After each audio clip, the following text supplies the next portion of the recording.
भक्ति तीर्थ स्वामी महाराज की, His Divine Grace AC भक्ति वेदांत स्वामी श्रील प्रभुपाद की, समस्त भक्त वृंद की, निताय गौर प्रेमानंदे. We are extremely happy, grateful, and very thankful to His Grace Mahajana Prabhuji for his presence among all of us. Prabhuji has taken his precious time to be with us for today's wonderful festival of pure devotee Katha. Srila Sukadeva Goswami said in the Srimad Bhagavatam, when Sukadeva Goswami appears in front of King Parikshit, who was waiting for a sadhu in his last time, and King Parikshit, when he sees Sukadeva Goswami, he says that the power of a pure devotee is such, just by remembering him, just by hearing about him, just by thinking about him, one's house become completely pure. What to speak of if we can get a chance to touch him, to see him, to sit with him. So such a great personality, the great moon Srila Prabhupada has given to this material world is Srila Krishnapad, Srila Bhakti Tirtha Swami Maharaj, the BT Swami, the great spiritual warrior, the dancing black Chaitanya, the great hero, the great lover of everyone, and the great bona fide disciple of His Divine Grace A.C. Bhaktivedanta Swami Srila Prabhupada. And we are very eager, we are extremely fortunate to have the association. Many devotees know about Srila Bhakti Tirtha Maharaj, somehow hearing the videos, the clips, but it is also very important to hear from a person who has personally seen him, served him, closely associated with him. So I would just like to briefly introduce His Grace Mahajana Prabhuji. I think I have seen last year in Mayapur. I'm not sure. I think you were there, Prabhuji. Yes. Now I remember. Yes, thank you. You were there for the Vyas Puja of Srila Bhakti Tirtha Maharaj. And because just now when I saw you, I remember that I have seen the Prabhuji. Prabhuji is originally from Argentina and now is living in Spain. So Prabhuji was one of the person who was in Gita Nagari when Bhakti Tirtha Maharaj was leaving his body. One of the most powerful lecture we always hear there in YouTube were given in the Gita Nagari in last days.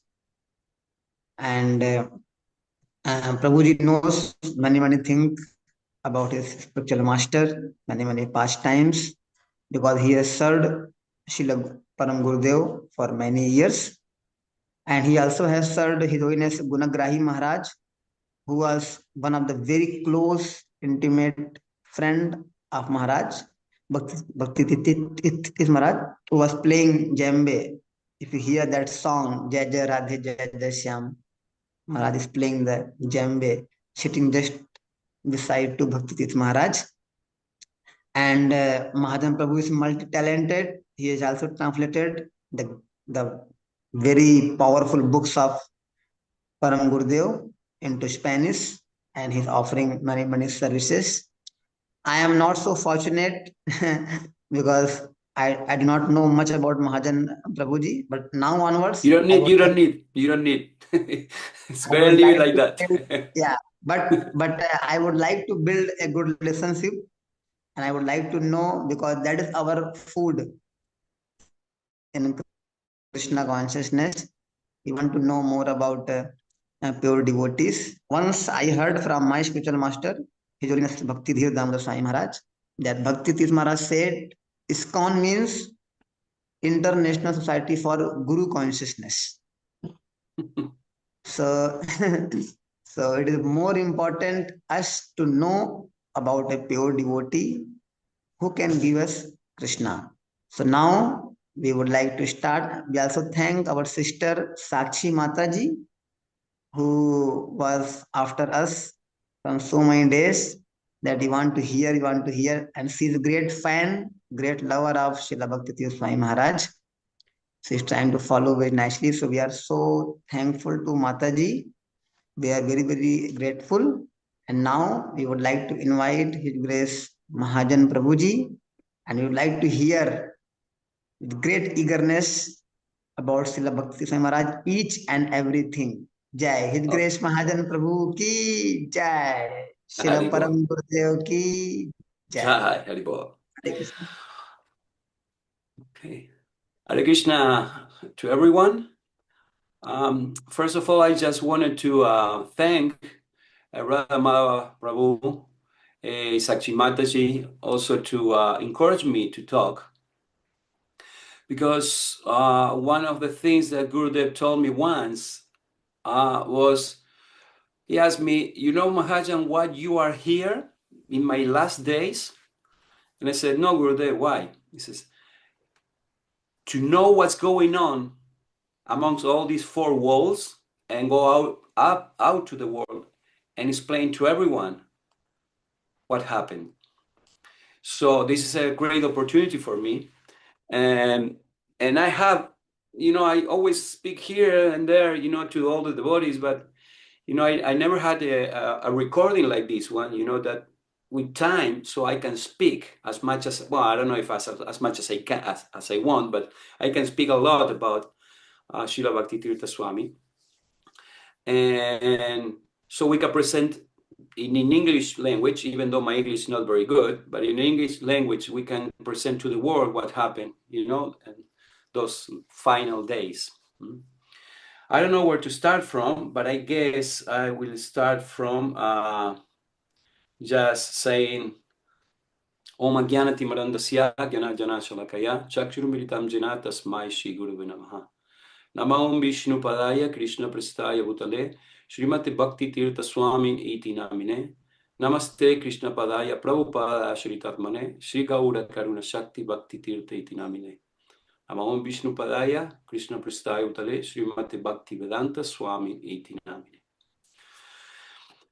So I guess I'm going to start from the beginning, how I met Srila Bhakti Tirtha Swami.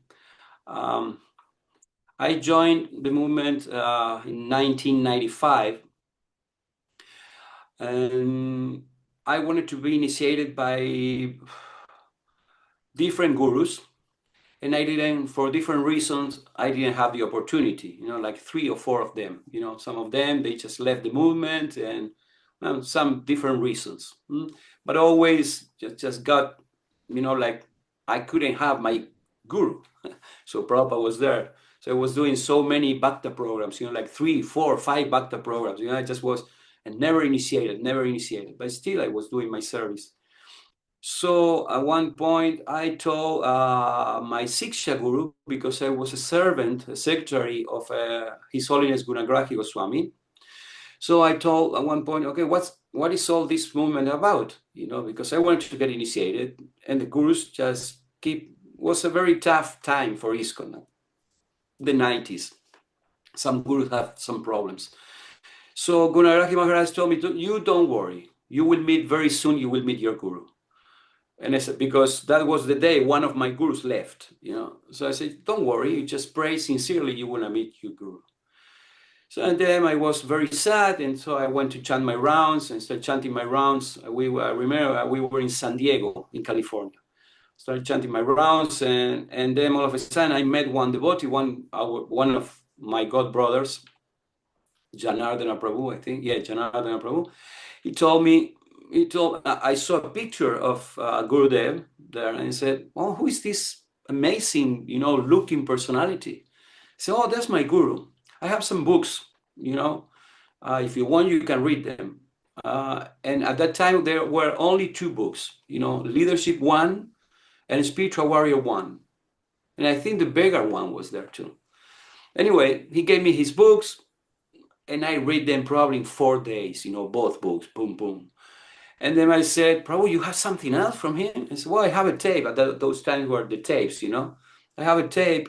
You can listen to him. So you can listen to his lectures.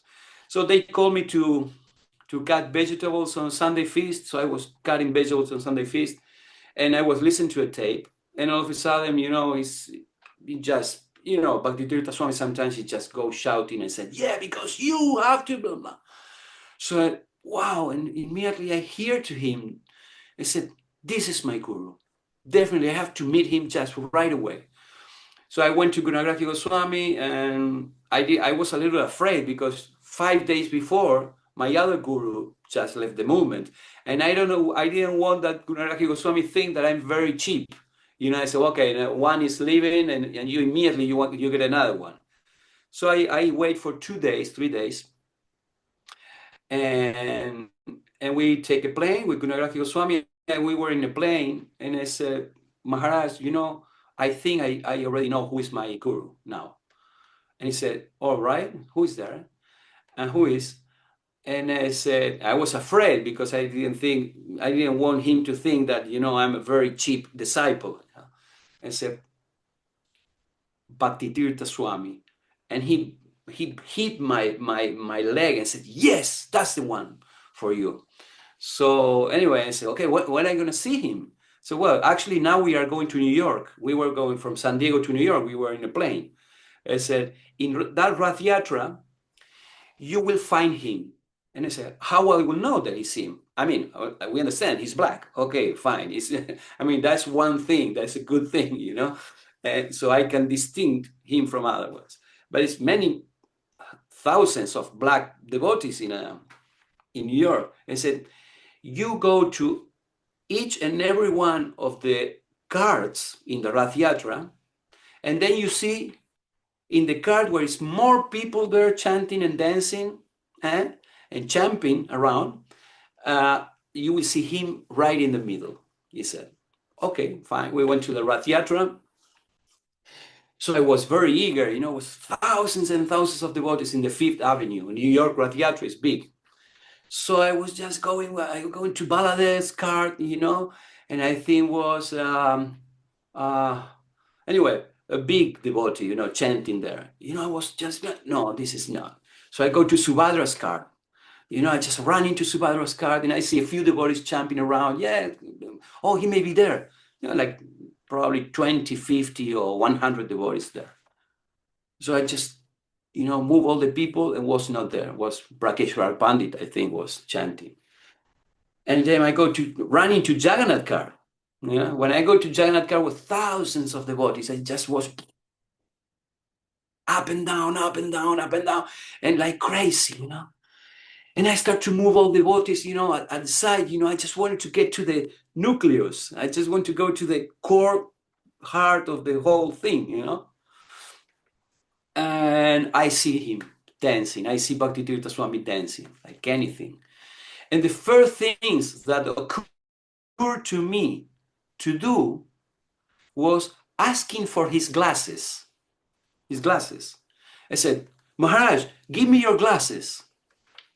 What's that? It just come out to my mind, give me your glasses. So he immediately gave me his glasses, and I grab a handkerchief, a piece of, and I clean his glasses, and I give them to him. So he kept chanting, and we were, dancing and chanting and going here and there, and he was giving the microphone to everyone, and he was not giving the microphone to me. He gives the microphone to everyone to chant. I was very proud. I am very proud now, but before I was very proud. Was worst. I was very, my false ego. I said, why I'm not chanting? Everybody, he's giving the microphone to everyone, and he's not giving it to me.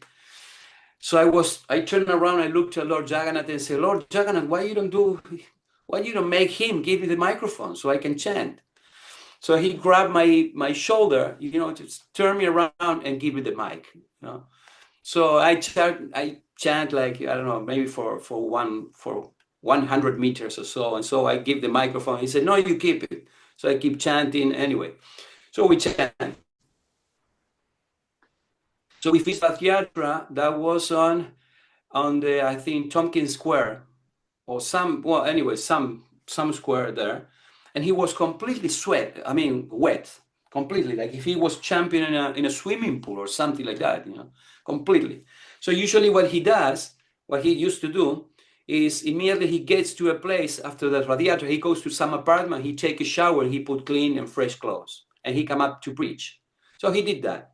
So he came, spotless, clean and dry and very nice. And so he come out and I said, Gunagrahi Maharaj. He said, he's there. Can you introduce me to him?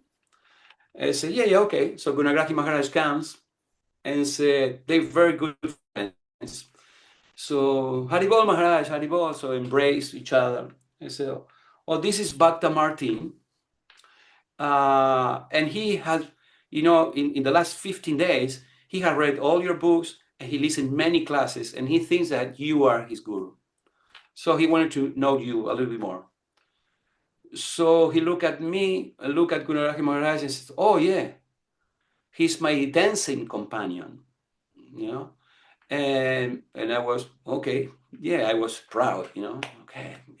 Maybe we coming from the spiritual world, both of us, because we are, so important, yeah.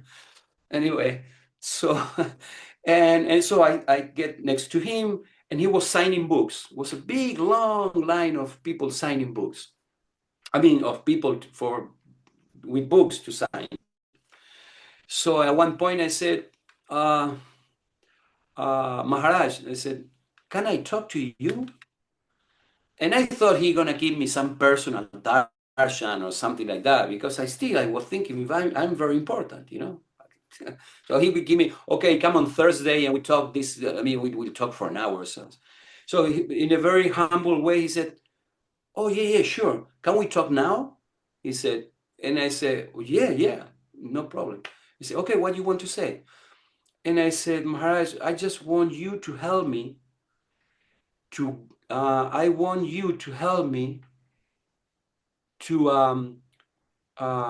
take care of the devotees. I want you to help me to guide other devotees. And he said, yes, I will. I will do it always. I always going to help you to guide other devotees. So I took that like, okay, now you are my guru. So I said, thank you very much. And then I left. I just finished the conversation and left. It's like I got what I wanted. And I just left because I didn't know what else to do. So anyway, things, life goes on, and then so we went again to New York. At that time, we have a big Sankirtan parties going on, and in New York, I was the leader of these Sankirtan parties, and this, book distribution parties. So Gunaraji Maharaj told me, I want you to call your Guru Maharaj now and tell him to give you initiation.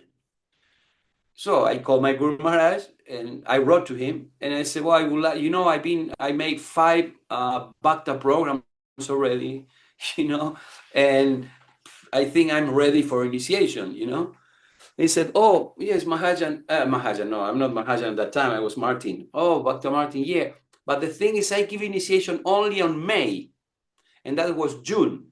So you're going to have to wait the whole year so you get initiated again. And I said, okay, fine.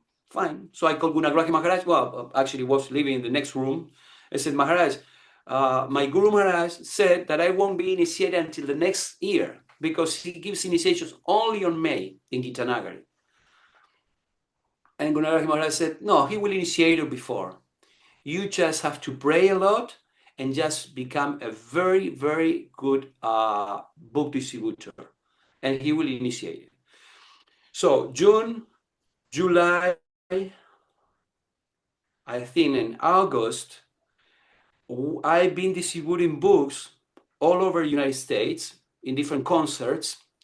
And then at one point, Gunaraji Maharaj called me, 3 months later, and he said, I want you to become the best book distributor in the world. And I said, come on, Maharaj. I mean, that's something that you not ask, just, you don't ask these kind of things. Who can be, I mean, okay, fine, the book is the best, but the best in the world.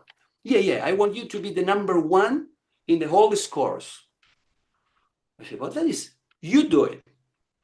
So I said, okay. So I really worked hard. And for 1 week, I became the best one in the world for 1 week. So it was difficult to hold it. It was because I was competing with the big guns, big book distributor from the United States. I don't remember if it was in the world or in the United States, but anyway, we're big guys.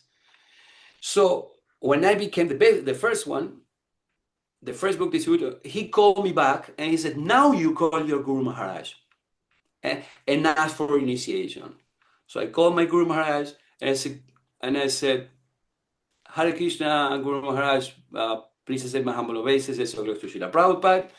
And he said, Mahajana, no, Martin, I've been hearing about you. And I said, I'm very proud of you. And I said, oh, what I done? Yes, you are famous. And I said, what? Yeah. You said, you want me to give you initiation? I will give you initiation. And I said, yeah, well, actually, I called for that, but I didn't know if you were. Yeah. Look, now in Mexico, but I will go to Washington tomorrow. So now you take a bus and go into Washington. And in Washington, I will be initiated. I will be initiating you. So I was in Philadelphia. So I took a bus to travel all night. Well, not all night, but I traveled a few hours. And I got there early in the morning. And at night, actually, I slept. And in the next day, he was there. And one of his servants, he said, Guru Maharaj, can you take the breakfast to Guru Maharaj? Yeah, I gave the breakfast. I took the breakfast. And he said, let's go for a walk. Guru Maharaj told me, Bhakti Tirtha Swami told me. So we went into the forest, deep into the forest, walking in the forest, him and me, only two of us. So he said, are you reading Prabhupada's books? And I say, no, I told him, I'm reading your books, Guru Maharaj. And he said, you never, did you finish your Guru, all Bhakti, Prabhupada's books? No, I'm in the 10th canto. I'm in the 8th canto. So, okay, you finish all Prabhupada's books and then you start reading my books. And I said, okay. So that's what I did. So we went deep into the forest, him and me. And he said, okay, you can sit here. So I sit here in front of him, or next to him, and he gave me a little Srimad Bhagavatam class on the Mahajans, So give me a Srimad Bhagavatam class on the Mahajans, and when he finished the Srimad Bhagavatam class, he said, now, he take the beads, he said, I will initiate you. Your name is Mahajan Das. So he gave me so I got initiated there in the forest with him.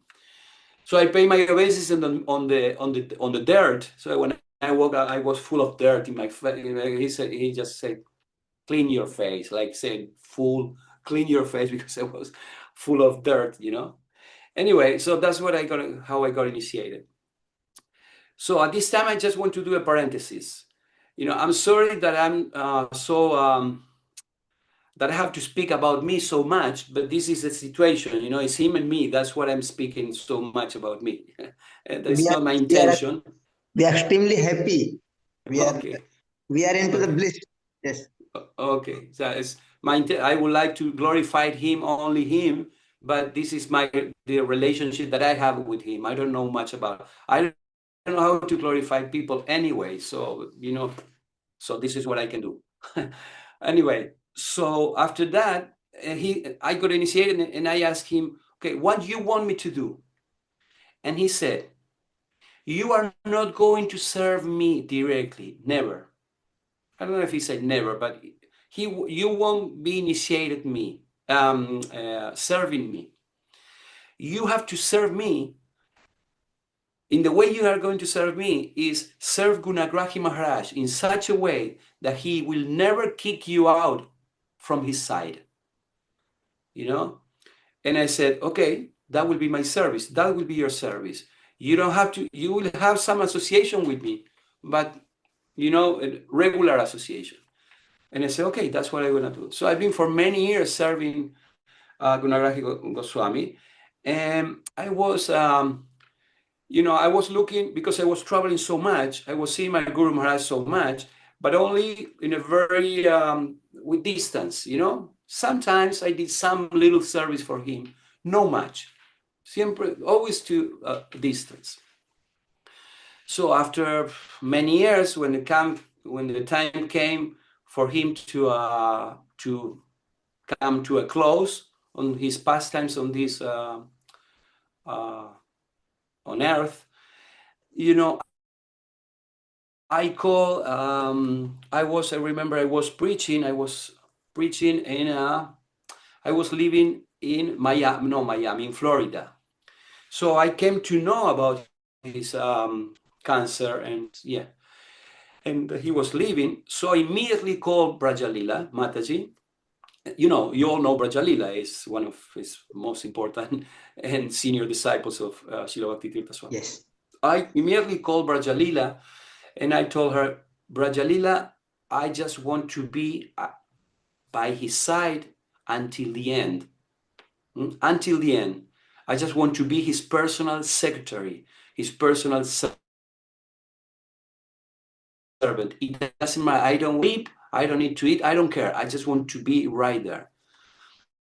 She said, okay, because I was the first one who was bold enough to ask for it, probably. She said, okay. So, okay, what should I do? I said, okay, immediately get a ticket to Hawaii. We're in Hawaii. So immediately I just hang the phone with her, and I start to look for a ticket to Hawaii. And I couldn't find a ticket. 1 hour, 2 hours, couldn't find a good ticket, a plane ticket.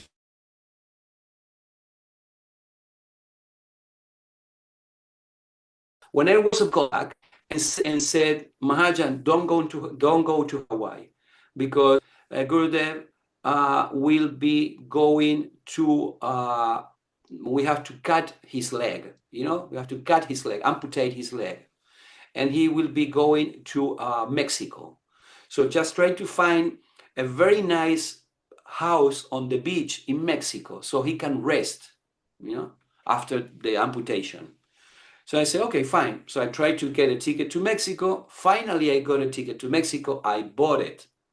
And I called Brajalila and said, Brajalila, I have the ticket to Mexico. I will go out. And she said, no, we changed plans again. He's not going to Mexico. He's going to amputate his leg and stay in Washington. But in Washington, there are so many disciples that we are not going to need you. So I said, wow.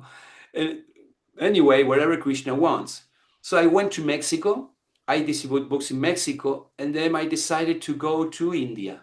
I said, okay, then I just will go to India and prayer in India. So I went to live in Radhakund. And I lived for two something months in Radhakund, just chanting and reading Bhagavatam. That's the only thing I was doing, chanting rounds, bathing the Radhakund, doing things. That's another chapter of my life. Anyway, I read the whole Srimad Bhagavatam in 2 months, was very absorbed in reading. And every morning around 1 o'clock, I used to go to Radhakund. I remember that we were like 3 or 4 of us. It was a very old woman, just giving some offerings to Radhakund. And it was me and someone chanting 24 hours, Radhakund. So I used to go to Radhakund, first Yamakunda, then Radhakunda, and bathe in Radhakund. And my only prayer was, I just want to see my Guru Maharaj's last breath. I just want to see that. I don't want anything else. I want to see my Guru Maharaj's last breath. So I stayed there praying like that for a month, And after 2 months, I went back. But then this time I didn't go to Mexico. I went to Gitanagari because he was living there. So I went to Gitanagari. And so I arrived there, was hundreds of devotees going from all over the world coming and visit him. And he was just taking the bodies like 10 or 15 at a time, telling them what to do, and send them back to their own countries, to their own yatras. He didn't want the bodies to stay there. He just tell them something, the last words. He said, well, these are my last words to every one of you, and then you can go to your service to your country. So I was one of the devotees there. So I went there and I sat there, and he just told me some things that I will tell you now. He talked to me and he said, well, to every one of us, no, we were like 10 of us. So I said, now you can go to your country. So I left the room and I talked to Rajalila and Kavira, and I said, Prabhus, I don't go nowhere. I stay here until the end. I told you, I wanted to be the secretary, and then you dismiss me and put other servants, which are good for Guru Maharaj, because it's better to have a better servant than me. And he put Dhruva Maharaj, which is a wonderful, beautiful Vaishnava. And now I'm aside, I want a service to stay here. I said, well, you can stay here. We already enough. We don't need so many servants. And Guru Maharaj told you to go. I said, I don't go nowhere. So they didn't give me any service. And I said, okay, I stay here outside of that was the institute, the Institute for Applied Spiritual Technology. You have it in Washington, and you also have it in Giranagari. So, okay, I'm going to be here outside until you get me a service, because I don't go anywhere. So it started to snow, and I was sitting there waiting, and it started to snow. It was very cold. The winter time was finishing, ending. And so they come out and they said, okay, come in. So I went there, I said, I think we can get a service for you. So your service will be going down to the basement, because the institute is a beautiful house on the top. And then if you have a basement, you have an apartment, very nice apartment on the basement, everything very, very neat and clean and all that. And you can be in the basement washing and ironing his clothes. That will be your service. Service that, because he was always with the same t-shirt and some coppins and some was on bed, I mean, it doesn't require more than hour and a half a day, And I said, okay, I do that. So I went there and I was washing and ironing. And after that, I didn't have anything to do. So that was my service. So I started, all of the bodies keep coming and going. So we end up being, I think we were, I don't remember, maybe you can help me, Radhamadava Prabhu. I think we were 8 caretakers or 11 caretakers. I think we 8. At the end, we were 8 caretakers, no more than that. Yes, so I heard. Yeah. Yes. Yeah. To keep his body going, his physical body going, he needs 8 people. I don't remember all the names now, but Brahma Muhurta was his priest, I was his ironing man, and then you have Chit Shakti, you have Kavira, Brajalila, many, the other 3 or 4, I don't remember the names. It's one devotee from Africa. He was very big guy, he was dealing with corpses. He knows how to move bodies and things like that. So he was doing such a very good service. We were 8 just to keep the whole thing going. And cooks, he needs cooks too. All that. Okay, and then the whole thing starts. I was doing my service, and I was doing my service for 2 or 3 hours a day. And the rest of the day, I was reading from his private library. He has like a bookshelf, he has his ISKCON and, regular books that we read in ISKCON. And he also has his private library with very incredible and outstanding books, talking about different mystic things and all that. So I was there. I have 9 or 10 hours to read all day. So that's what's okay. I will tell you more or less. I have some reading here, some things that happened. You want to do make any question for now, or just keep going? Or maybe you can finish, then we can have question. Then again, we can.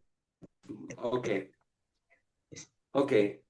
So I'm just gonna read a few things, and I will. So at one point at the beginning, he told me. So the thing is, something I want to tell you. This was the end of winter time and the beginning of springtime. So something that I always felt very curious about it is like I have to go from the because I wasn't living there in the apartment. I was living in the Brahmachari ashram, and from the Brahmachari ashram, I don't know how many of you know Gita Nagari. It's surrounded by forests, and then you have Gita Nagari here with the temple and the Brahmachari ashram and all that, and then you have big forest surrounded Gita Nagari, and in the middle of the forest, like 500 meters away or so, you have the maybe less than that, you have the institute. Okay, so he was in the institute, I was in the Brahmachari ashram. So every time I have to go very early in the morning when the sun was coming up, I have to go to the institute, and I could see how winter was going away, like his life. No, his life was going away, like Guru Maharaj's life was going away.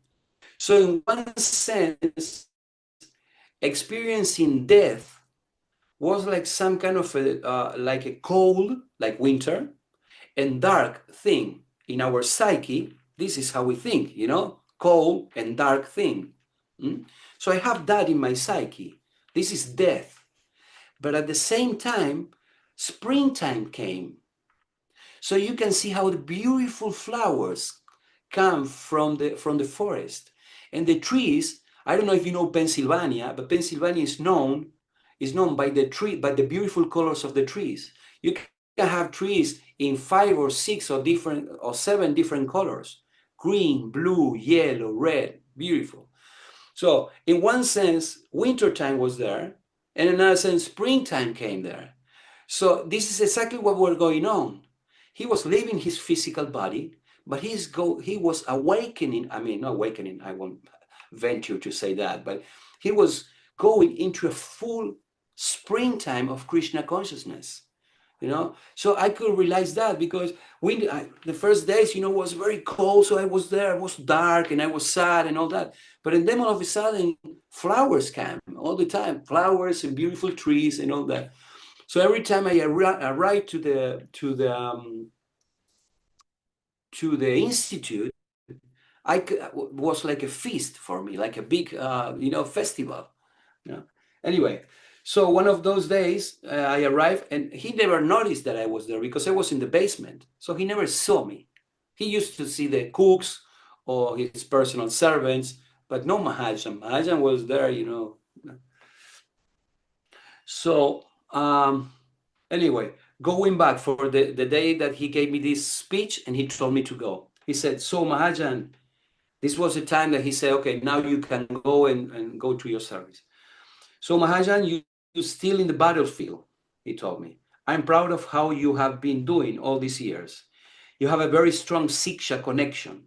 So you have to always seek higher and higher association all the time. Administration is very difficult, but what can we do? I was an administrator at that time. I was brahmachari, but I was administrating many, many devotees. So he said, now you have my blessings to continue with the Varnashram, because I always went into being involved in Varnashram development, even when I was a brahmachari.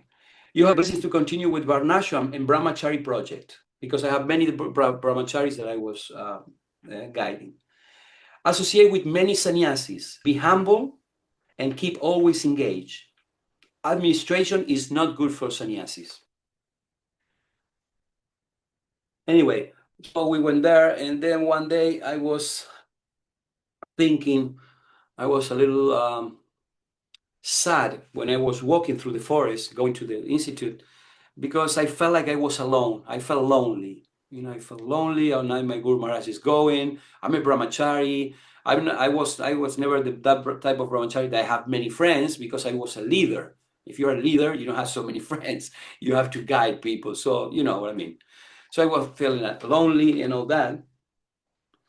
So I said, will he knows that I exist at least? You know, I really need him to notice me. You know. So I said, but how is he going to notice me if I'm in the basement? He will never see me, you know, because he's in his room, I'm in the basement. I mean, how he will ever know that I'm here? So one day he asked, how many servants are here? How many caretakers are here? And the devotees told him, well, we have this, we have Dhruva, and this other devotee, and this other, and blah, blah, blah. So yeah, like 7. And I said, no, someone else have to be there. Well, they look to each other and say, well, yeah, 6, 1, 2, 3, Dhruva, Rajalila, Maramuhurta. They start to say all the names. I said, no, it must be someone else. And that very same day that I was feeling sad, and somebody said, oh no, wait a moment, it's Mahajana in the basement. So like I was, invisible, Is Mahajana in the basement? Oh, okay. I knew someone else was there. Tell Mahajana to come up here. So I went up there. So, and he was sitting in a chair. He was answering letters. And he's just paying my obeisances. And I was lonely. I was sad. I have this feeling that he doesn't know about me and all that. And he just go and said, please massage my feet. Okay. So I just kneel down in front of him, start to massage my feet. And he said, so Mahajana, I'm bringing everything to a closure. I will be around maybe 1 week, or at the most, 1 week at the most. My mission here is done. I've been called in other places. So you have to represent me well now. Mahajana said, is there any particular instruction that I should follow in order to represent you? Or I just follow all your previous instructions? That's what I asked. He said, just keep doing as you're doing. Be a good leader and guide, and take good care of all the devotees. Follow very good your brahmachari vows, and later take sannyas. Study, take sannyas, and start to travel more around the world. And he paused and he said, yes, maybe 10 days more. I cannot be seated or lying down, and take me 1 hour to go to the bathroom. I am an inconvenience for all these devotees, his caretakers. Look at this tumor, how big it is. And he shows me a tumor he has here, like a big round ball in his chest. Look at this tumor, how big it is. Did you see it? I think today or tomorrow, actually tonight, I will connect with Prabhupada and tell him to please take me away. I already finished my work here. I continue massaging his feet, and he was dictating his last letter and telling to his secretary that from now on, she should write automatic responses to every letter. So he didn't want to answer any more letters, so it has to be an automatic response. Okay, so that was the last letter. I was there when he was the last letter. He just stopped the letter in the middle of the letter, cut it. And I said, I don't want to follow with this letter. I don't just want to do, that's it. When his secretary read a letter with some questions, very strong, but kindly give a light answer to her. You answer, that's it, I'm gone now. So that was the time that the first time he disconnected. He disconnected 2 times, one from letters and then from public speeches. So in this letter, when he was announcing his departure, he changed the time of his staying here from 3 weeks to 2 weeks and said, God forbid that I have to stay that long in this body. He was suffering very much, very much. And with a beautiful smile continued, I am trying to get rid of you guys. To that I said, you will never get away from us. And he smiled and with an enthusiastic voice said, yes, that's right. When I was leaving, he told me, please forgive me for the inconveniencing you all this time, having you on your knees and massaging me. In his humility, his humility was growing and growing and growing more and more and more every day. I didn't know what to say, and I put my head on his lotus feet and thanked him for everything. After that, I left. One day, I entered into his room to put his laundry and his clothes on his closet. And he was seated straight and looking very radiant. When he saw me enter in the room, he smiled, and with a firm and very joyful voice, he told me, hey, Haribol Mahajan, the Maha servant. What was amazing of this is that for many days before, he was very grave and he was not talking, hardly any talk, and he was very grave. And when we entered this time, he was very enthusiastic. And I tell you why I think it happened that. What was amazing was that it was like if he was already in Goloka Vrindavan as a cowherd boy, and he was welcoming me from a long period of separation. This episode was after a few days in which I have seen him very grave and almost leaving his body, many times lying on his fragile body. That's why impressed me so much his energy and joyful mood. After that day, I understood that he was already gone to the spiritual world, and he only leaves his physical, somehow moving body amongst us for some hidden purpose. In other words, he was very grave, and then all of a sudden he was like a very enthusiastic and all that, and I see a big change in him. He was not just suffering from this body, he just was. I mean, it happened that I just entered, but it could be Haribol Mahajana, it could be Haribol Vishnu Das or whoever. It's not that I just, but in the sense that, he was changing his mood. That was what for me. Okay. In another occasion, when I entered the room, he was just put it in his special couch by his caretakers. He saw me and Darshan Prabhu. Darshan Prabhu is a very nice devotee, was one of the leaders in Mexico. Now he's a very nice devotee living in Boston. Very staunch brahmachari, very nice brahmachari at that time. And Darshan Prabhu and myself, we entered into the room. And we were doing something around the room, and he told you, here are my Maha Brahmacharis. So to that I respond with a face of disbelief, thinking that he was joking with us. Maha, by your mercy, Gurudev. And he continued, yes, in fact, you are one of my Maha Brahmacharis. I was proud to hear that. Well, I keep being proud.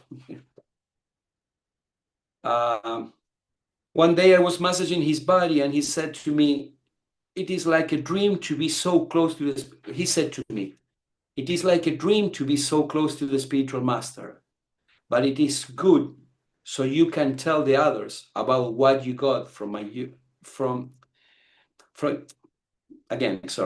It is like a dream to be so close to the spiritual master, but it is good so you can go and tell the others about what you got from your close association with your guru. So I will just read a few things more, and then I just would give you my personal appreciation of some things. And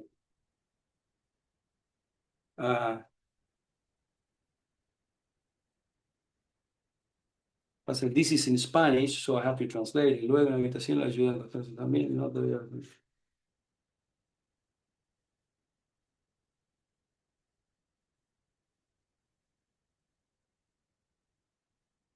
Okay, one day I just, okay, time start to pass. He gives his last lecture, as we say, as we know, this famous lecture that he was chanting, and, you know, with all the sannyasis sitting there. And he say, Jaya Radha, Jaya Syam, Jaya Sri Vrindavan Dham, and all that, I'm sure you said that you saw that beautifully. I was sitting at his feet in that video, and because his bones were so fragile that he couldn't handle go by car. He couldn't handle go by car because any rough movement he can break his bones. He already has his collarbone broken. So he said, okay, I have to stop going to give classes. So at that time he stops. So he said, now only 8 people will be allowed to go into my room. I mean, into the institute. And we were the 8 people who were allowed. And from now on, if you want to, I'm gone. You know, from now, well, you can see the class. From now on, I'm gone. And these people are going to hold my body together so I can enter into samadhi, and I can leave this place. Okay. So, and then he put this 24-hour kirtan. And I have my shift with Gopal Prabhu. I don't know if you know Gopal. He was doing 24-hour kirtans in Vrindavan. Very famous Mridanga player, Gopalji. Yes. Guru Kuli. We know. Yes. Yes, Guru Kuli. Very nice devotee. So my shift was with Gopal and myself. So I was playing harmonium, Gopal Mridanga, but he was used to play for hours, and I couldn't sing for hours, you know. Anyway, I was singing and playing harmonium, he was playing. So one day, I entered into the institute. And he was sitting at the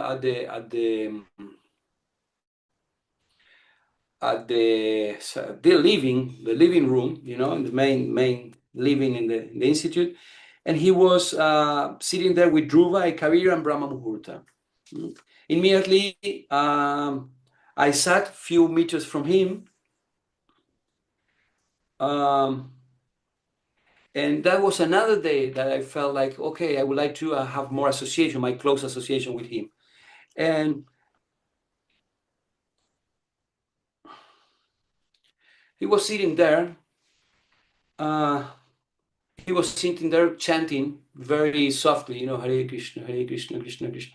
So I go very silently and sat next to, few meters away from him. So he opened his eyes like that, look at me, and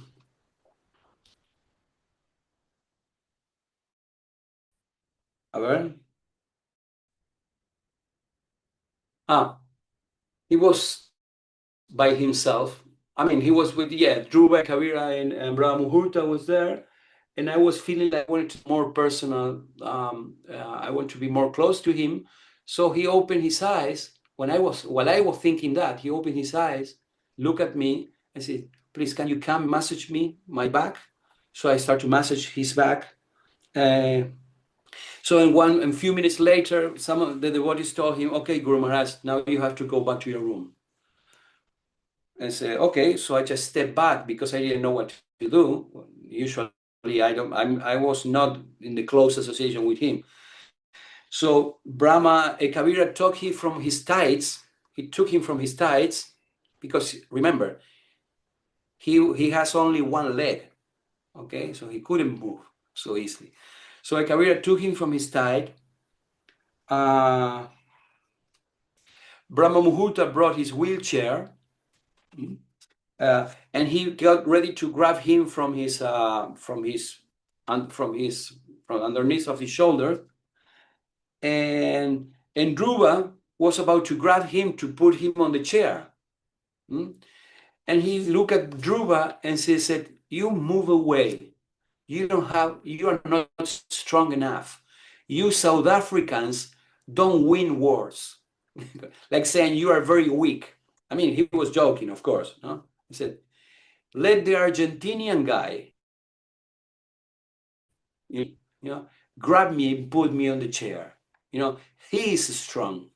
He wins wars, he said. And everybody was laughing, and yeah, and we all know Dhruva was 24/7 for 3 months or more than 3 months, 4 or 5 months, was 24/7 with Bhakti Tirtha Swami. So he was strong enough to pick up an elephant if he wanted. But you know, he was so, and because I was feeling what I wanted to say to this is that this Bhakti Tirtha Swami read my heart, because I felt sad because I just wanted to be more close to him. So he said, just move Dhruva Maharaj, and he said, you come. You know, even though I didn't say anything, he read my heart. Okay, in the room, I just helped him to lay down. And okay, that was what I needed to hear. In the morning of the 17th of June, 2005, while I was in my turn in one of my ships chanting Hare Krishna, was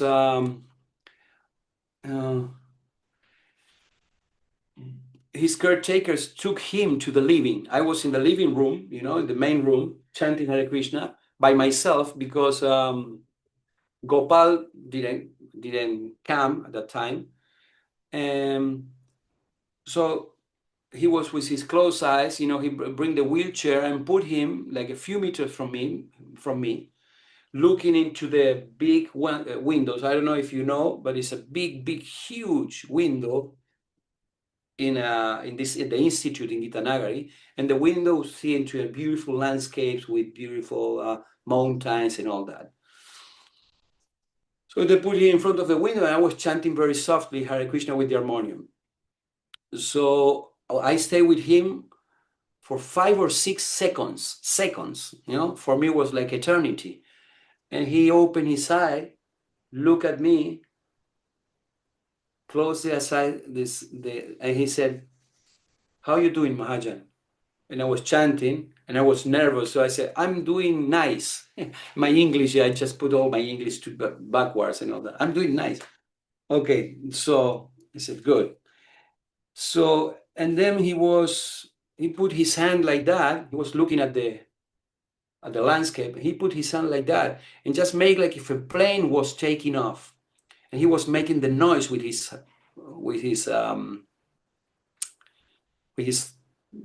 mouth. It was like a plane taking off. And I said, what's that? You know, I just, you know, what he's doing. And I was just looking at what he was doing. He was saying, it was around 8 o'clock in the morning.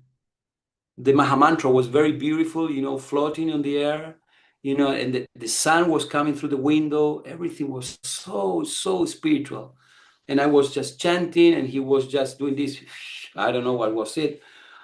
And he said,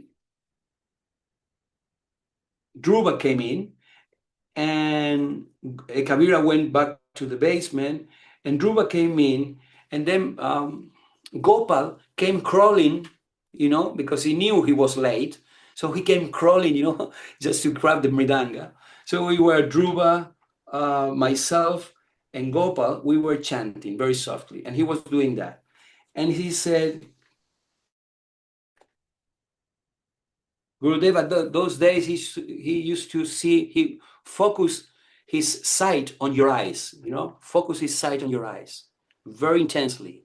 He was like reading you, you know, and he was treating you like if you were a cowherd boy. You know, he was not like a guru-disciple relationship anymore. He was just a very, and so we were looking at him very intensely. And he said, you know, after he was putting the hand like that, and he said, I'm having this realization now. You are giving everything to a person who saved your life. We give everything to our spiritual master. So much dedication. We engage all day in serving that person. We do so many things, all the time absorbed in thought of him, and then all of a sudden he leaves, and there is so much distress and confusion. And I said, Mahajana said, we have to keep you in our hearts, Gurudev. And Gurudev said, yes, the instruction first in our minds and then in our hearts. Great, great personalities. And that's also the beauty. The chain is bigger than any one of us, than many thousands of us put together. That's the beauty. That's the awesomeness. It is actually backing us up. It is actually inconceivable. This chain. Dhruva said, the parampara. And Mahajana said, we have to carry on with this chain. Gurudev said, otherwise, it is like getting married and then divorced. Boom. Then you find someone else and it goes on. Very powerful, the commitment and the chain we have became of. It is so huge that goes all the way back to Krishna himself. Backed up by Krishna himself. Blessed by Krishna himself. It is so inconceivable. He paused for a moment and said, now you guys, was very grave, very serious that moment. And he paused for a moment and said, now you guys move me over to the side because you set me in front of the television. We sat them in the television. So he make a joke and he said, well, now you move me aside because the only thing I can see is this big television. I just wanted to go into another thing. Anyway. Okay, I was allowed to come, this is the day, 18th of June. I was allowed to come into the Gurudev's rooms with Gopal to do bhajans. And after a few minutes, okay, this was another thing, because we were doing the bhajans always outside the room. But at one point, the last days before he left, he allows the devotees to come into the room. Okay, so at that time we were the bed, and were two of us chanting. Okay, so we were allowed to chant inside the room. One day he said, who is chanting there outside? He says, Mahajana. Oh, very sweetly, come, tell him to come in. So he said, I was allowed to come into Gurudev's room with Gopal to do bhajans.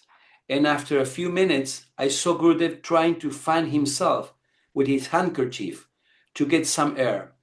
So I went by him and I asked him if he wanted me to fan him. And he said, smiling to me in a very sweet and humble way, yes, a little bit. He was on the bed, he was just on the bed like that, completely flat on the bed. He was trying to find a handkerchief and he couldn't find it because he has only one arm. The other arm, he couldn't move it because his collarbone was broken. So one leg missing and one arm missing. So he was trying to grab the handkerchief, And so I grabbed, he said, yes, a little bit, fan me a little bit. So instead of a handkerchief, I just grabbed a folder. There was a folder there. I said, okay, if it's bigger, it will be more to fan. So I grabbed a book or a folder, book. I started to fan him while Gopal continued chanting very softly the Mahamantra. Gurudev, listen to this episode because it was a very touching. Hopefully I won't cry. It was a very touching episode, very intimate. Okay. So he said, we should pray for the souls who are departing. Mahajana, how we will pray to Krishna for your departure? You are already in the spiritual world, but still we will pray. It is always good to pray. He said, service, and whatever Krishna wants, all these wonderful devotees, so much love. All these devotees have done so much service. He was looking at me, and he was looking at me straight at my eyes and said, like Haridas Thakur, he was leaving, and Lord Chaitanya, Mahajana, yes, Lord Chaitanya was there. Haridas remained with his eyes fixed on him, and then he left. So nice, I said, you know. And we were remembering he was remembering the pastime, and I was trying to help him to remember the pastime. He was looking at me, and he said, like Haridas Thakur. Yeah, of course, I'm not Lord Chaitanya, but anyway, he was into that pastime, and I was not the one who was leaving. He was the one who was leaving. So he was just like representing that pastime, and I said yes, and I said yes. Lord Chaitanya was there. Haridas Thakur remained with his eyes fixed on him, and then he left. So nice, I said. He, smiling with pleasure, said, yes. Brakeshwara Pandit, one of his god brothers, he sings very nicely, very beautifully. Brakeshwara Pandit Prabhu came into the room, and Gurudev asked, who came in? And Mahajana said, it's Brakeshwara Pandit Prabhu, Gurudev. And he said, Brakeshwara, call Brakeshwara over. Mahajana, Brakeshwara Prabhu, please come. Brakeshwara, come closer to the bedside. Gurudev, Brakeshwara, you see me? I don't know, at that time he said, you see me or you sing me? See me or sing me or sing me the song, okay? Brakeshwara, you see me in the spiritual world? And he breaks some tears. He started to cry very profusely. I said, you think I will make it? And he cried very profusely. Brakeshwara, I am here, Maharaj. He broke. Brakeshwara broke in tears too. I will always stay here until the end, doing kirtan. I will always be with you and help your disciples. I am here doing kirtan. Gurudev, do kirtan here, in this room. Brakeshwara Prabhu sat a few meters away and started doing bhajans. Again, he and me alone. Gurudev and me alone. He wiped out his tears with a cloth, and I wiped out the rest with the same cloth. Silence for some time. Gurudev again. All these devotees working so hard. Mahajana. Yes, but they are doing it out of love. So for them it's nothing. Gurudev. Yes. Love. So much love. Mahajana. They are reciprocating the love that you are giving to them. Gurudev. He looked at me and smiled. Mahajana. After many births, we finally find love amongst devotees, and we don't want to go away from their side. Gurudev smiled. Mahajana, Anandam Buddhi Vardhanam, and always increasing love. Gurudev, looking into my eyes with a very loving expression. That's right. I was all the time lying down on the... leaning. I was all the time, he was lying down flat on the bed, and I was leaning. I was nailed on the floor, but leaning to the bed. So it says his head was here, and I was with my head talking to him very closely because, he was very soft. He was talking very softly. So I was leaning to him on the bed by his side with my head 3 or 4 inches away from his face, just very... to hear whatever he may say, and praying to Krishna to allow me to understand his words. Gurudev, one day you will be like this too. Giving your last breath. He told me, one day you will be like this too, and you're going to be giving your last breath. Mahajana broke in tears. I start to cry. But you will come for me. Crying, I put my head in his bosom, in his chest, and his chest. And he started to caress me, my head. He caressed my head. I was crying intensely, and he still was caressing my head, consoling me. I couldn't stop crying, and he continued caressing me for 1 or 2 minutes. Yes, I will be there, don't worry. We are a team, the guru and the disciple. And different lifetimes, in different manifestations, the guru is always there. Okay. Mahajana, I'm so fallen. I'm so fallen. I'm sorry. I'm sorry. I will keep trying. I will do my best. He was trying to get his handkerchief, and I thought he was looking for the buzzer to call Dhruva. Mahajan, you need Dhruva? No, all I need is you. I am looking my handkerchief. I find it and I give it to him. Gurudev, all these wonderful devotees, so much love. Dhruva came in and told me that I should leave and let him focus on samadhi. Mahajan, Gurudev, I have to leave now. Please forgive me. I will keep trying my best. Well, and I start to cry, Yeah. Gurudev said, I know, rubbing my head again and again while I put my head on the bed next to his side. Krishna will bless you many, many times over. I pick up my head and look straight at his eyes and ask, will Krishna really bless me? And he said, Krishna will bless you many, many times over. After those words left the room, I came like an hour later. Sorry. I entered the room of Gurudev and I just wanted to know if he wanted to prasadam at the time. But he did something unusual, at least to me. He called me in and made me stay with him at his side. But I was a little uneasy because I knew that the caregivers want him to be alone, concentrating in his bhajan. That's why I hurried to ask if it was okay that the prasadam be brought in 5 minutes. And when he said yes, I left.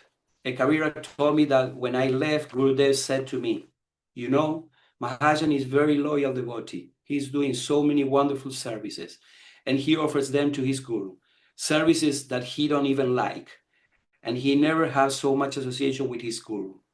Later, when I brought the prasadam, I sat there and Dhruva said, okay, Gurudev, if you need something, call us, indirectly indicating me that I should be leaving the room. Dhruva told me, just leave the room. He just just leave the room, leave him alone. Gurudev looked at me and said, you are going now? And Dhruva said, yes. So Dhruva answered for me. Gurudev asked me if I go, and Dhruva said, yes, he goes.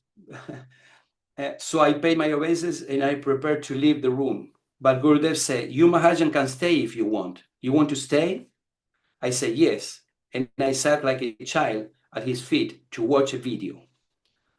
It was a Krishna puppet video, with puppets. It was very interesting. Anyway, it was a puppet show. Brahma Muhurta came in and sat to his right side. Gurudev was moving the spoon around and chanting Hare Krishna like if in another plane of existence. But he was playing with a spoon. He grabbed the prasadam and he was playing like this, chanting Hare Krishna. He was a child, but he wasn't taking the prasadam that was on plate on his lap. He was playing with the spoon and chanting like a child. We didn't talk this time, just watched the video until Mother Brajalila came in and said, I came to take your servants away.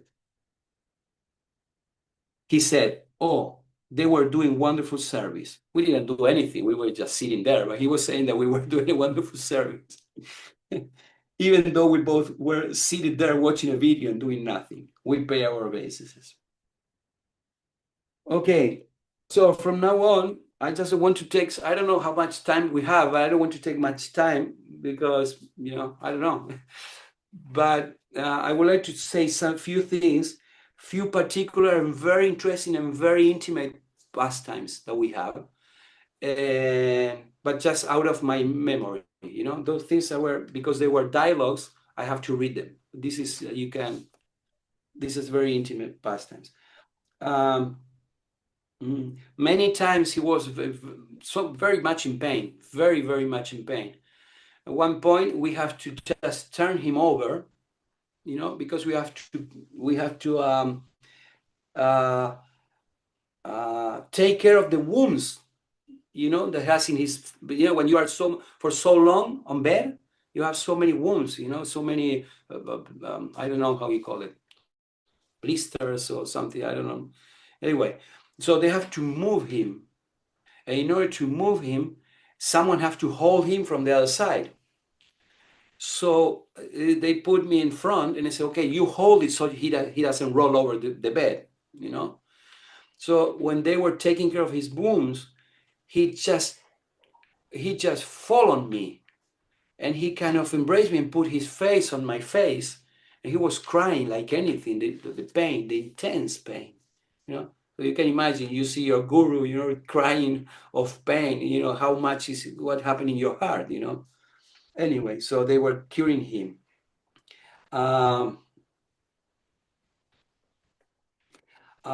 So that's one thing. Another thing was, one day I was chanting outside his room, and what's his name? Gopal. He didn't arrive yet. I'm not saying that Gopal was always late, but anyway, that was another day that he didn't come yet, because he was doing service at the temple. So, and I was chanting by myself, and I see this big window. I was at my big window, and I see a couple of deers coming and going into his room from outside, okay? A couple of deers. And then I said, wow, interesting. And I keep chanting, and then I see these two beautiful birds, male and female, look like it. They go into his room. And then I keep chanting, and they see these two squirrels going into his room. And I keep chanting, I see another pair of animals. There are some animals that are there in Pennsylvania, I don't remember, but like big rabbits or something, go into his room. Like couples of animals going to visit him. That was his last days. Yeah, there was something very interesting there. And then we have this. Okay, we have one very interesting situation. One time he was so much in pain, he couldn't tolerate it. He was sitting on the chair, and we were like five of us. We were five of us that we were trying to encourage him and say, okay, but, and he said, yeah, I don't want morphine anymore. He didn't want morphine. He said, I just want to feel the pain of his devotees in my body, the pain of the karma of his devotees. I want to feel in my body. So don't give me any more drugs. I just want to feel the pain. So, but he was so much in pain. So at this point, I have to tell you some story, personal story. When I was 18 years old, I went to live with my father. And my father never lived with me during the whole, my infancy and my infancy until 18 years old. My father I never lived with my father. So my father told me finally, when I got there, I went to the university at his, the city where he was there. He said, oh, finally, we're going to live together. We're going to have a very nice relationship, father and son, after so many years. So he was very happy for that. Next day, he came crying to me, and he said, the doctor told me that I have cancer and I will die in 3 months. So when my father said that, I just shut off my mind. Okay, I just didn't want to believe that. I didn't want to believe it. So for the next 3 months, my father was dying, and I didn't pay attention to him. It was so hard for me that I didn't pay attention to him. But one thing I knew, that when my father feels very much pain,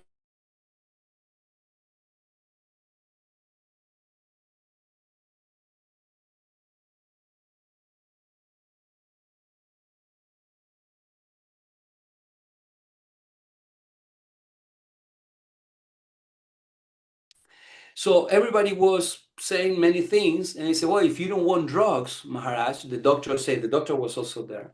If you don't want drugs, the only thing we can suggest you to do is go into the bathtub full of water, and that will be the only way to relieve your pain. And I said, no, I don't want to move from here. So all the seniors devotee came, told him to do that. All the senior disciples came, told him, not all, but many of them. Radhanath Swami told him to go to the bath, and he said no. So, and I tell the story of my father to my Guru Maharaj. And he says, Guru Maharaj, when I explained the whole thing, and he said, and he stopped. And when I finished the story, he said, only if Mahajana takes me there, I will go there. So I grab him. We grab him, like four of us. We have to move him, over there. I mean, we push the wheelchair, and then we grab him and put him on the warm water. Okay? It was very difficult because all his bones were very fragile. We put him on the water, and he was with his head like that, looking at us, and we were bathing him and putting some warm water on him. And he was chanting this verse. I'm not very good with verses.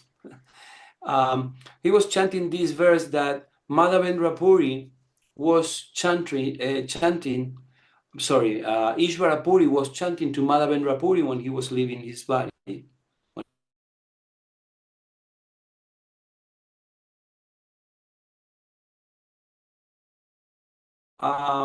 This verse that concentrating on Krishna, just please concentrate on Krishna, and in that way you can live thinking of him. Because remember, in Chaitanya Charitamrita, Ramachandra Puri was considered the personification of the offensive devotee.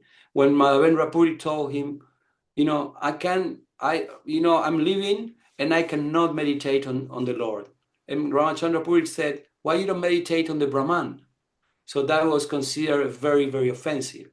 But Ishvara Puri, when Ishvara Puri came, he said, you just concentrate in the beautiful form of Krishna. And because that Ishvara Puri was blessed by Madhavendra Puri, and he became the guru of Lord Chaitanya Mahaprabhu, and Ramachandra Puri became a very offensive devotee. Anyway, so this verse of Madhavendra Puri was chanting. Gurudev was chanting it, and we were chanting. He was chanting and we responding. He was chanting and we were responding. We were doing this verse over and over and over again, reciting this verse while we were putting some warm water on him. Okay, and after that we clean it and we put it to rest. Okay, so okay, so many things. Anyway, so you all know the famous pastime when he was sitting on the chair outside, and all the devotees were going around this Govardhan. No? So we take him around a Govardhan, and we were doing parikram in the living room on the institute house. And at one point we stopped him, and he was in so much pain. And Radhanath Swami, it's a famous picture. There is Gurudev with a pink T-shirt with the cow. It says "Adopt the cow," and he's there, and Radhanath Swami's his face was looking at him, and I am in the middle of both of them. And it's a very famous picture because it's a very famous pastime when he was starting to see a glimpse of the spiritual world. And so Radhanath Swami said, what you feeling? And I said, so much pain. He said, so much pain. And he said, but wait a moment. He said, wow, this is wonderful. And he stopped, he said, this is amazing. And I said, what you looking at? I mean, what you seeing? He said, wow, so colorful. All these devotees, this is amazing, he used to say, but just tell us what it is. Wow, it can't get better to this. And he paused for a moment and said, but still it becomes better. And he says, but still better and better and better every time. So he was having a glimpse, even in the middle, amidst the profound pain that he feels. He was, he was feeling, he was in the spiritual world. Definitely, he was seeing in the spiritual world. So then we took him into the room, and he said, he looked at Radhanath Swami, I was there too, and he said, you, Maharaj, you and me know very well why Prabhupada brought us here, brought us to this planet. Or brought us here, or something like that, I don't remember now. And Radhanath Maharaj said, yes. He said, okay. So that was another thing. And then just last 3 or 4 pastimes.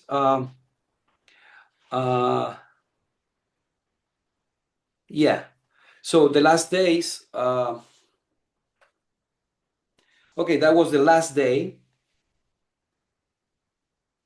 That was the last day. Okay, we come to the last day.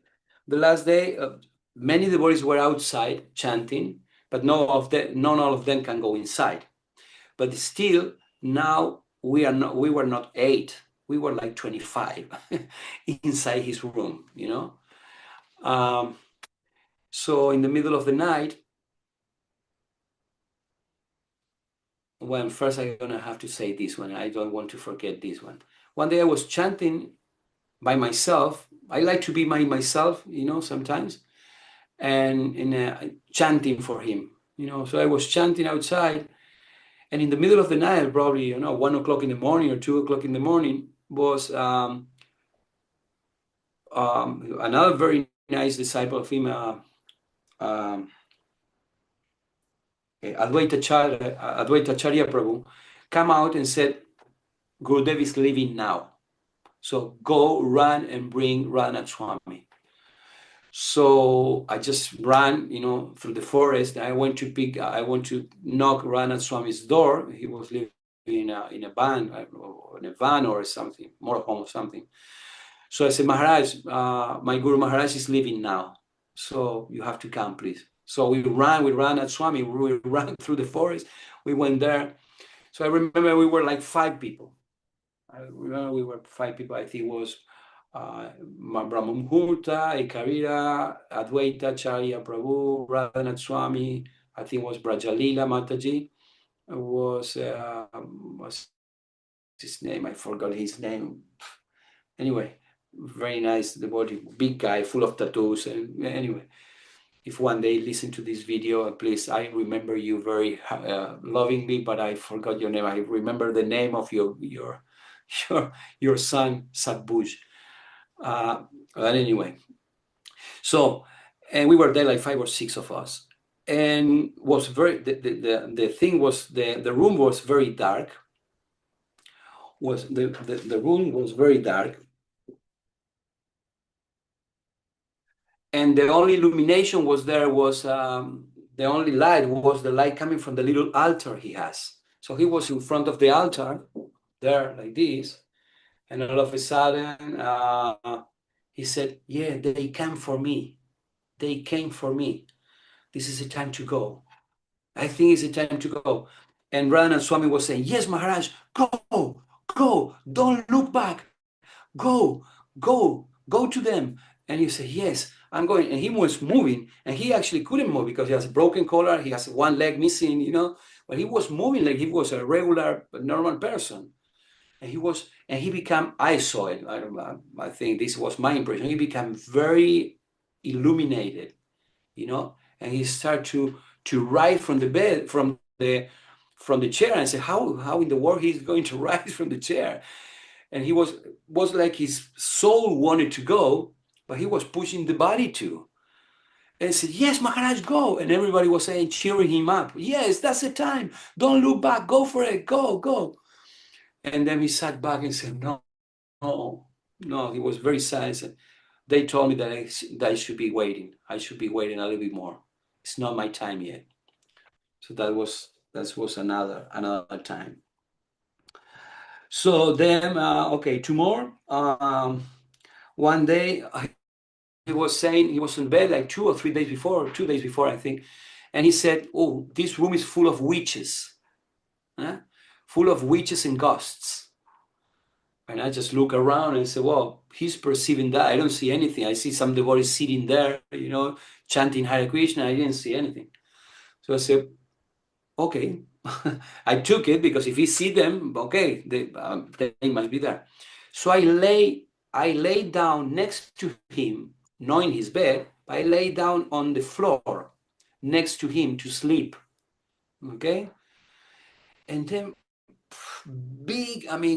huge situations with witches and with ghosts and with, all the dark, crazy beings came to me, and I just woke up very, very desperate, and I said, yes, they are here. So Gurudev was, at that time, was speaking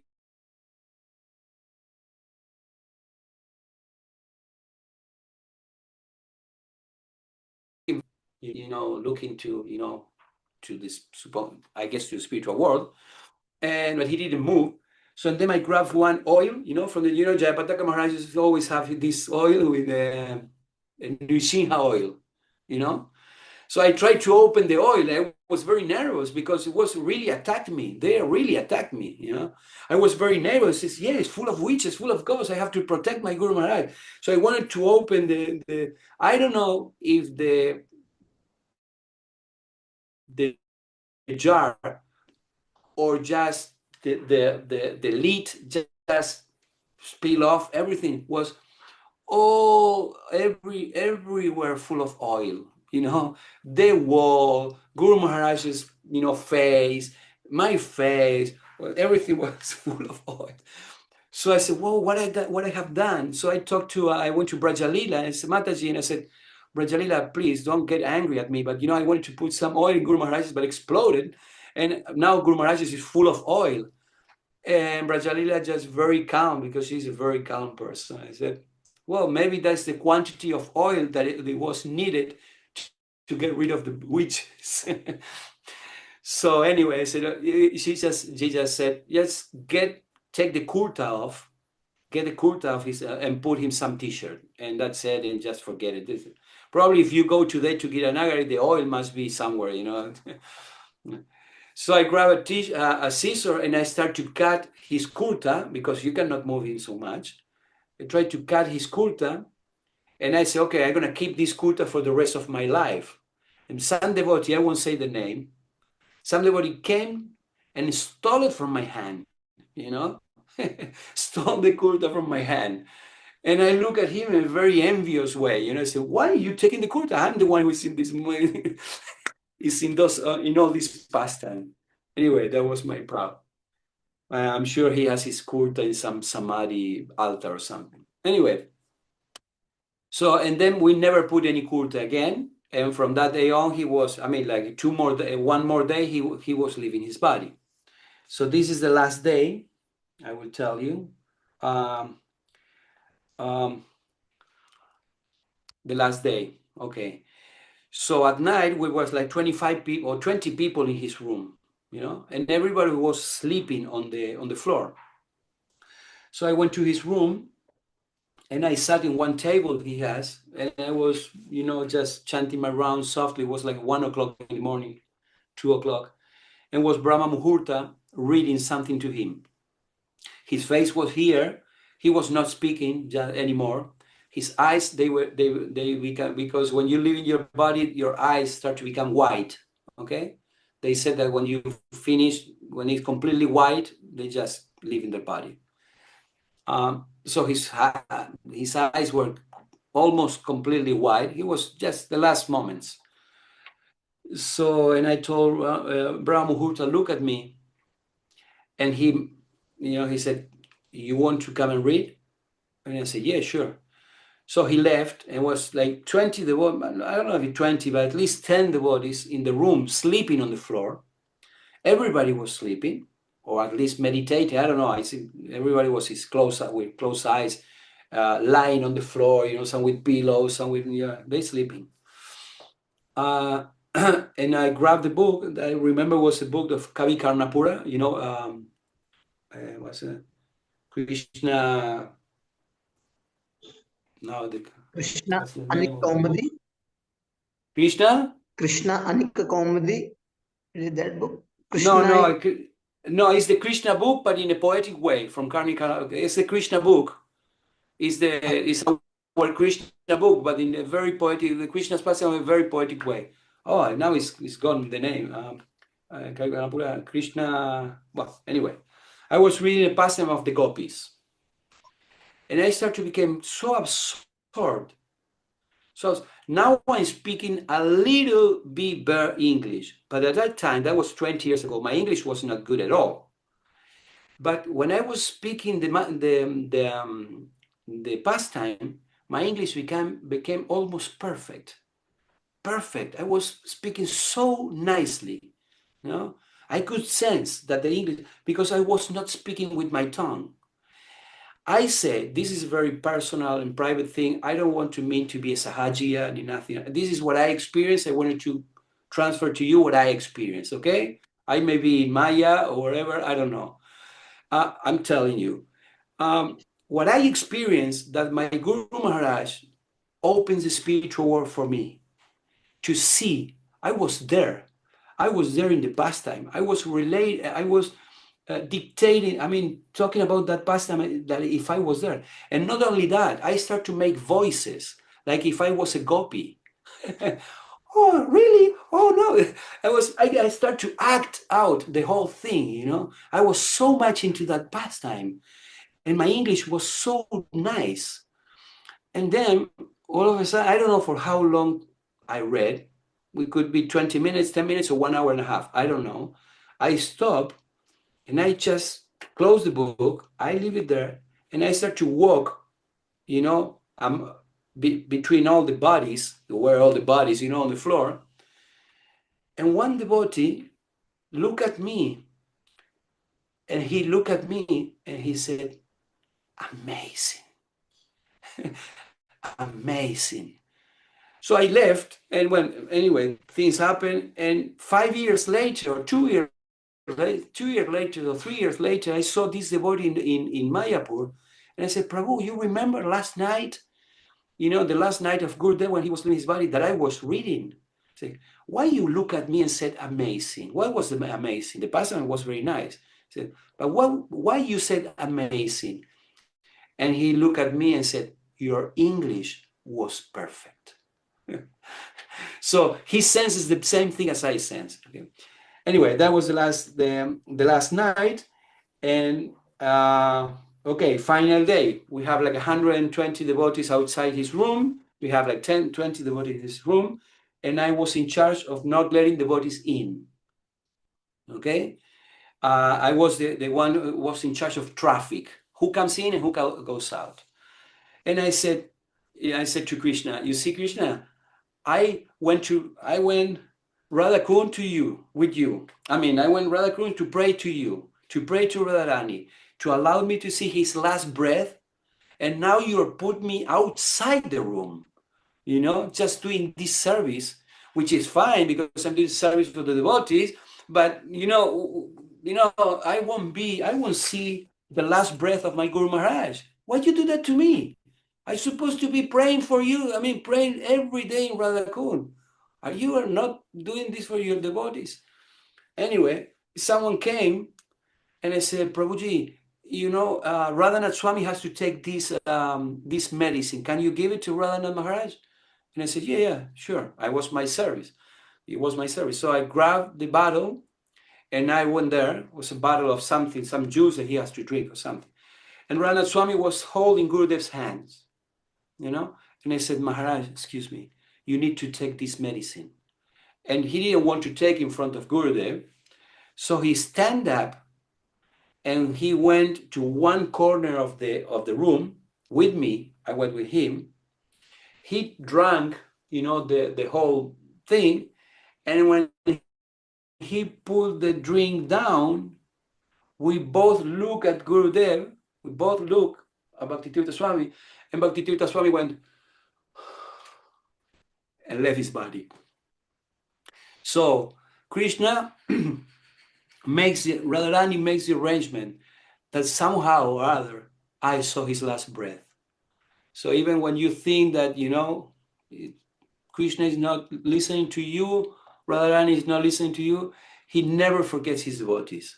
So he allows me to see his last breath, and everybody went, Haribol! And then after the Haribol, very effusive Haribol, people start to cry, people start to laugh. Some of them, they were very happy. Some of them, they danced. Some of them, they chant. And some of them, they cried. And that was it. And then after that, everybody went out and we washed Gurudev's body, and we shaved his head. I will show you something. Just 1 second.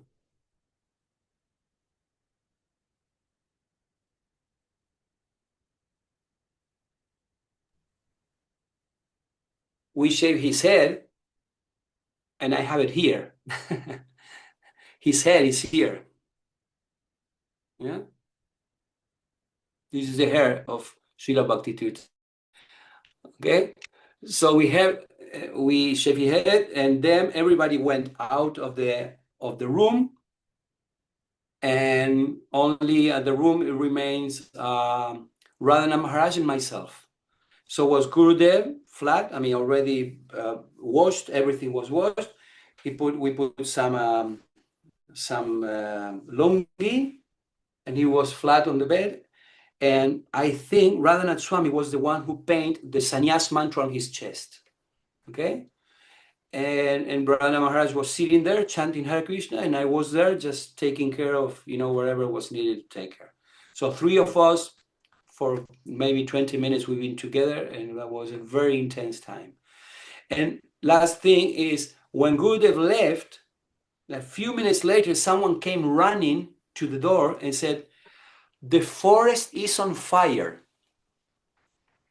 And the forest started to take on fire, because Brakeshwara Pandit has the idea of making different fires. So when Gurudev leaves, we can make him procession, we can take him in a procession down to the temple in different fires at both sides, or the sides, at the sides.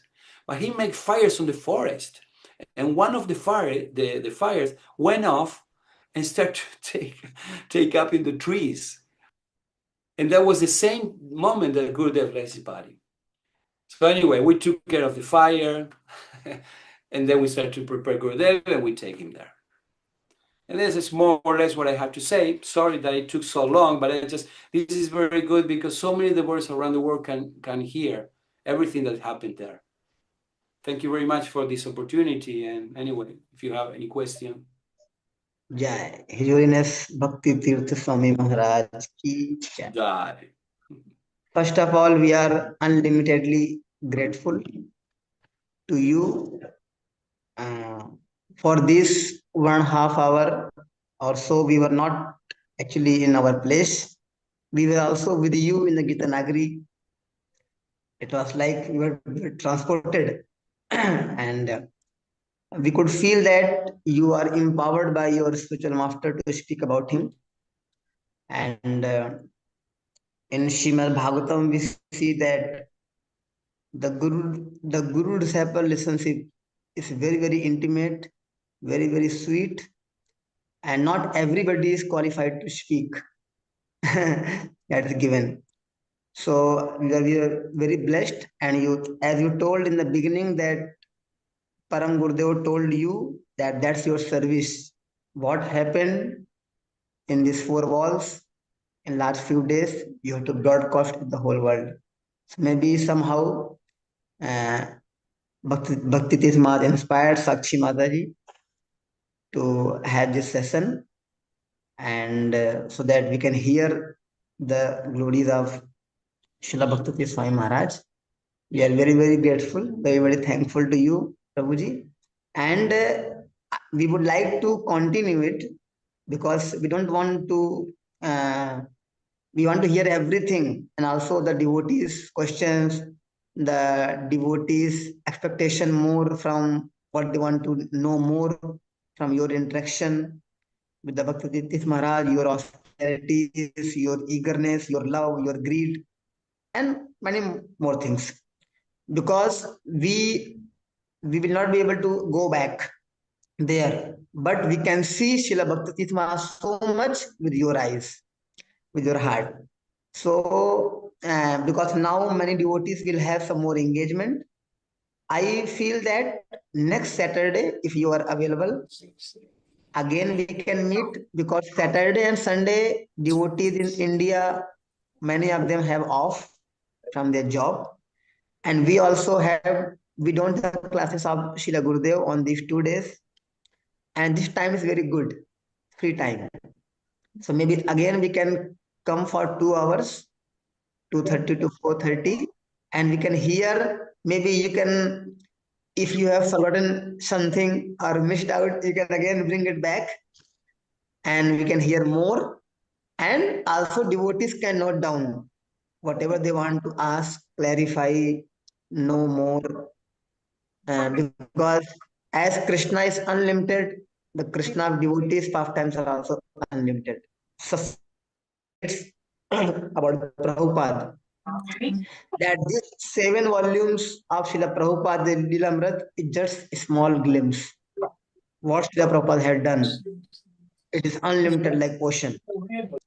But I am just writing it this much. So we would like to hear more and more, Prabhuji, very nicely. And so that, and the whole world can hear and release. I think now at the time that everybody should know about that great spiritual master, the BT Swami, that great hero, so that we can get his mercy. We can also develop some of the few qualities of spiritual warriors. We can also develop the genuine thing which he told, which you also mentioned, that he wants us to represent him, not just that we stay with him and then we take association and then Haribol. We want to represent him in the capacity we can. So we like to take full benefit, and with the Sakshi Mataji permission, if you are okay, we would like to again meet next week and very nicely go again into detail. And if the times is less, then we can again meet, and we can meet whole life. Continue and hear more and more. Actually, Mahajana and Prabhuji, Srila Bhakti Maharaj is our hero. In India, we have so many Bollywood heroes, we have so many Hollywood heroes, we have so many cricketers, but we have not seen such a person like Bhakti Swami Maharaj. But we were not there at that time, but we can take full benefit with the disciples of Srila Bhakti Tirtha Swami Maharaj. So he is one of our hero, and we want to maintain that spirit of spiritual warriorship which he has given us. We also want to read the books of Srila Bhakti Tirtha Maharaj voraciously, and practice and dance and chant, and like you did, you went to Radha Kund, spend months chanting, reading, hearing, because you were so eager to have association of your Guru Maharaj. We also want to develop that, and because of that, we want to continue have such Guru Katha sessions, so that Yasha Prasadat Bhagavad Prasado. One day, by pleasing such pure devotees, exalted Acharyas, we can please Lord Sri Chaitanya Mahaprabhu, Shri Radha Damodar. So is that okay, Prabhuji? Next Yeah, week. yeah. I just wanted to say that you speak very nicely from my Guru Maharaj, and you speak very nicely. You know how to glorify devotees. I'm not qualified to glorify my Guru Maharaj, of course. I just can tell stories of how I just felt them, and that's what as much as I can do. Next time I will try to see in which way I can talk more about his qualities and all that, because that's what it counts. And I'm really, really happy that many of you and many disciples of His Holiness Srila Bhakti Damodar Maharaj are, you know, enthused to know about their Param Guru. And because, yeah, he was a very outstanding personality, a very amazing personality that if you really, if we can follow in his footsteps, we can start to experience spiritual life as it is. Okay, because he was there, he was in the spiritual realm, you know, all along, and even though he has to deal with so many things, you know, administration and all the things, many things happened to him throughout his life, he was definitely a liberated soul. And this we can, yeah, I just, every time I feel, the thing is, every time when someone tells me how you see yourself in relationship to Bhakti Tirtha Swami, I feel proud and embarrassed at the same time. Proud because he's such a great personality, and embarrassed because I still cannot be, you know, a very worthy disciple. But by your mercy, I know I can do it. And even though just this opportunity that you gave me, this helped me so much. And I really, really, really thank you for this. I say thank you very much, and we see you next Saturday. Yes, Prabhuji. We would like to intensify next time more, and we pray to Param Gurudev that really we can follow his footsteps now, coming together by having more Guru Katha, so that Krishna can appear more intensely in our life. And Bhakti, Exactly. and we can revive Srila Bhakti Swami Maharaj, that spirit in our life. Thank you very much. We also thank so much Sakshi Mataji for taking all the coordination management, and we especially thank Aniruddha Prabhu for arranging all the Zoom setup and everything, making poster, and all the devotees who have taken out time and listening like a chataka bird so nicely.